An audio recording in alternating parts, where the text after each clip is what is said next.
So implementing AI, there are many models already there which are quite mature. For example, recommendation engines, facial recognitions, smart cameras, these are all reality. So if you are struggling to know which ones you want to implement as a reality, there are solutions you can introduce it as horizontal services and create a partnership ecosystem. You don't have to develop those capabilities in-house. It's a win-win situation for all of us. Thank you. Thank you. I think we still have time for questions. So, do any of the panelists have questions of each other? You want to ask each other a question? No, which we will. I'm first asking whether you're also part of audience right now. All right. I had one question which any or all of you can decide to answer. When you decide to get into a technology area, an emerging technology area, do you plan out a roadmap? Do you plan out resources that you will invest? Do you work on a stop loss situation, saying we'll invest 100 crores or $10 million in this technology, and at $10 million, if we don't, we'll back out? Are there any such plans that any of your organizations do? So if I may, of course, speaking for the clients of ours that go into emerging technologies, of course they have this roadmap, they have allocated resources, human resources, monetary resources. And I think one part of our consultancy would be to go in and say, please double Z and triple Z, because actually it's never matching with the reality. When you go into emerging technologies, actually they are so new, and unforeseen side effects because they are not really out in the field, can always happen and have always been planned with. So yeah, there is a roadmap, but often we just have to go the way. That's the reason why I think agile is such a big word right now. So because you need agile, you need to be agile and use agile mechanisms when you go into implementing of the emerging technologies. Okay. Anybody else wants to chime in? So one of the things I mentioned was it is very hard to invest billions of dollars in these technologies, even for large organizations. What we do is partnership ecosystem, where you can divide your investment within a consortium of companies, and we have tested out multiple parts of the emerging technologies. And the winner can actually be a shared IP between the ecosystem. That way you minimize your losses if it doesn't work. So let me switch tracks. You talked about the framework. So I presume in the framework, you are trying to say there will be a basis on which you will pick out of 2 or 3 technology options you have. There will be some methodology you will have which will help you figure out what you should be doing out of those 3 which one to pick or some such thing. And then you track the progress of that to keep measuring whether you are being successful and whether you need to invest more or you want to invest less. So picking up an emerging technology area to invest in is like investing in a startup. So if you invest at the innovation trigger level, yeah, that's an early stage investment or a seed investment, right? And when you invest at the other side of the hump, then perhaps it's a growth investment, right? So what kind of a framework do you use, and how do you measure progress around it? I think one common theme that we are seeing in our engagement with clients, and that's I think a battle that is getting fought horizontally across all industry, is that million-dollar question today as to who is going to finally own the customer. Because everyone wants to own the same customer. How do you really maximize the wallet share and mind share in the lifespan of the customer? And this battle is only becoming more fierce and unpredictable because of the great convergence that is happening. And it will be interesting to see that how emerging technologies have changed the paradigm of this battle over the last 10 years. You know, many years back, the battle was all about how much agile can I be in responding to the needs of the customer, right? And then came various solutions with RPA and cloud computing. Then it changed to how can I proactively reach out to the customer in a hyper-personalized manner. Right? That was the battle. And of course, we had big data, we had AI, and a host of other technologies trying to do that. From there, we moved on to what was about how do we automatically fulfill the needs of the customer without the customer even entering the journey, right? And this is where you have man-to-man, human-to-machine, machine-to-machine through a lot of deployments of IoT solutions. And today, as Harvard Business School puts it, we are in the age of what they call as continuous connection, where organizations want to be in touch with their customers 24/7 by either creating ecosystems or by participating in ecosystems that will help them deliver the customer experience. And a lot of times, the customer experience can well be delivered with products and services that don't belong to your organization at all in the first place. As per some of the recent analyst studies, I think there are 4 in 2023. Emerging technologies would get used primarily for 4 business priorities. 1, deliver immersive customer experience. I think horizontally everyone wants to do that. Second, how do you really launch your products and services in a very agile manner? Third, and a very big factor is how do you really manage business risk? And fourth, which I think all boardrooms have started asking, and all of you would be aware, about show me the economic benefits on the enterprise's financial statements in terms of top line or in terms of your cost efficiency. So as a result of this, I think in all my conversations with our CXOs, our client CXOs, one common thought that emerges is how do you really become a digital first enterprise? Which, if I have to put it in the context of age of continuous connection, is all about going to be building hyper-connected ecosystems. Building hyper-connected ecosystems around an organization's workforce, customers, partners, and products slash things.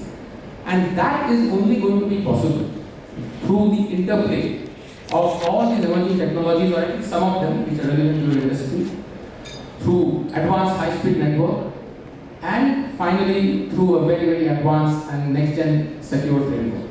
So I would really think that as we speak, this battle is getting played out. It is not a myth any longer.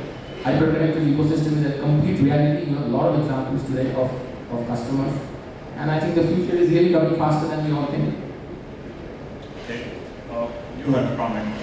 Yeah, so Mr. Bonaji made a really, really good point when he said, show me the benefit for the company. I think from a point of view until now, it was always monetary, low risk, and the forthcoming of the company.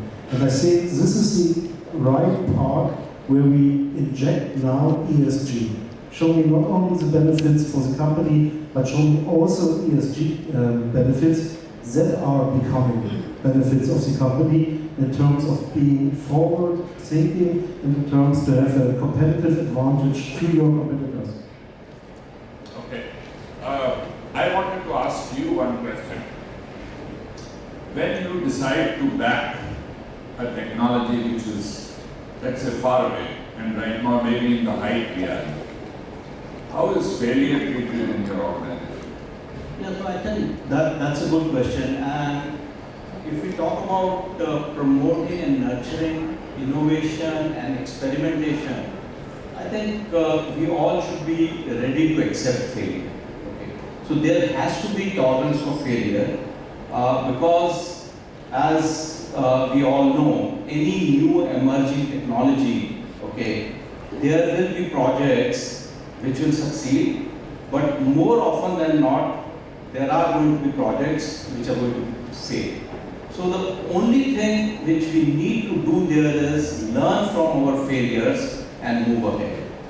So in terms of organization policies, whether it is to do with performance assessment of your employees, rewarding and awarding teams, I think back of the mind, we should accept that there are going to be failures, and as long as we and our teams learn from failures, okay, and move ahead and use those learnings and experiences, okay, as we move forward, it should grow. Okay. I still have, I think, a few minutes, given that we started a little late. Do I have? Okay. So we'll open it up to the audience. I have only one piece of advice. If you have to make a comment, we can discuss that at coffee time. But if you have a question, then keep your question in one line, right? Address it to whoever you would like to address, or in general. And then we'll keep short responses so that we can handle many more questions. About the discussion. My question is, can you please throw some light or suggest how to formulate an ecosystem for emerging technology which is already on this addressing core issues on a cross-border level? The sense Sorry, core I heard issues you say how do we create how an to ecosystem? suggesting an ecosystem for emerging technologies which already is addressing core, vital issues or core issues within the territory or across the country.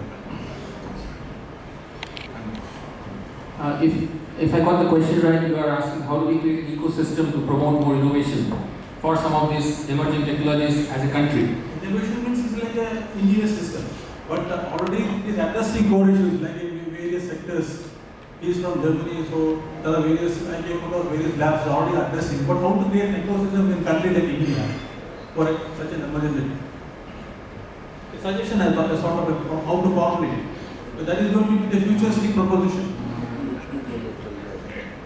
In fact, as part of the G20, the B20 task force, one of the objectives which the task force has taken up is to build some kind of a platform which can enable this collaboration, okay, and exchange of knowledge across the G20 countries, okay. And I think that will serve the purpose which you are talking about. So there is But you also something wanted to to that. be industry agnostic? Is Yes, that yes.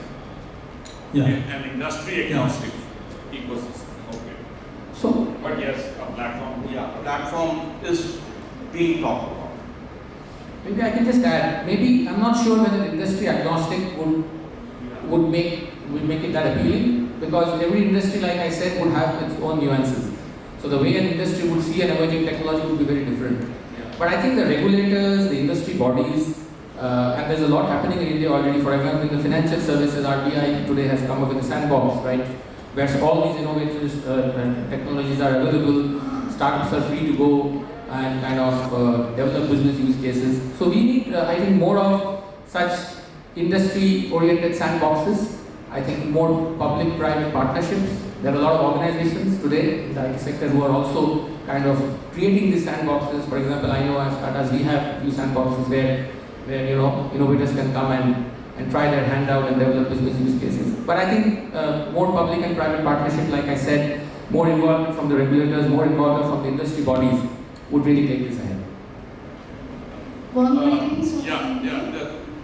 And yours would be the last question. Thank We you so left the much. last word for the lady.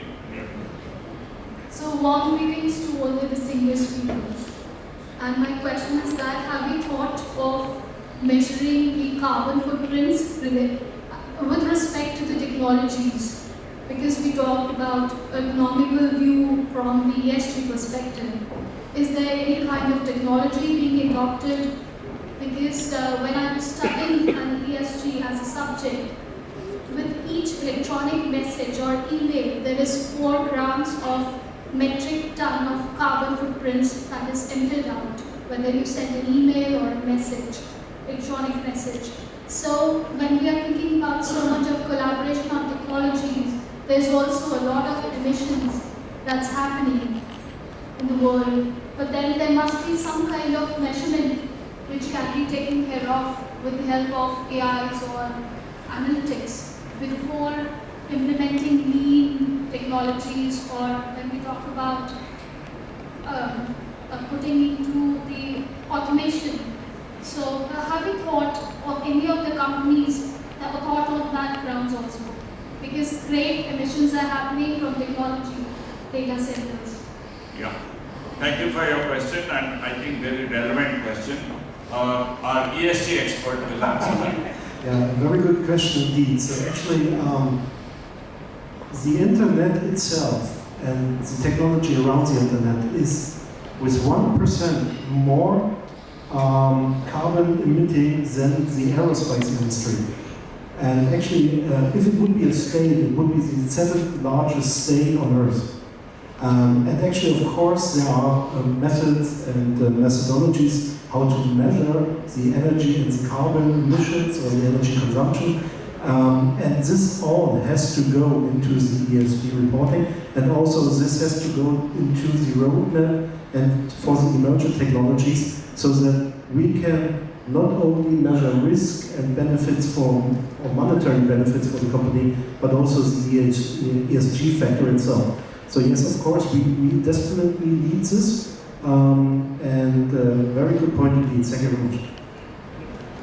Well, very relevant question, and I think a very relevant point at which I should end this session.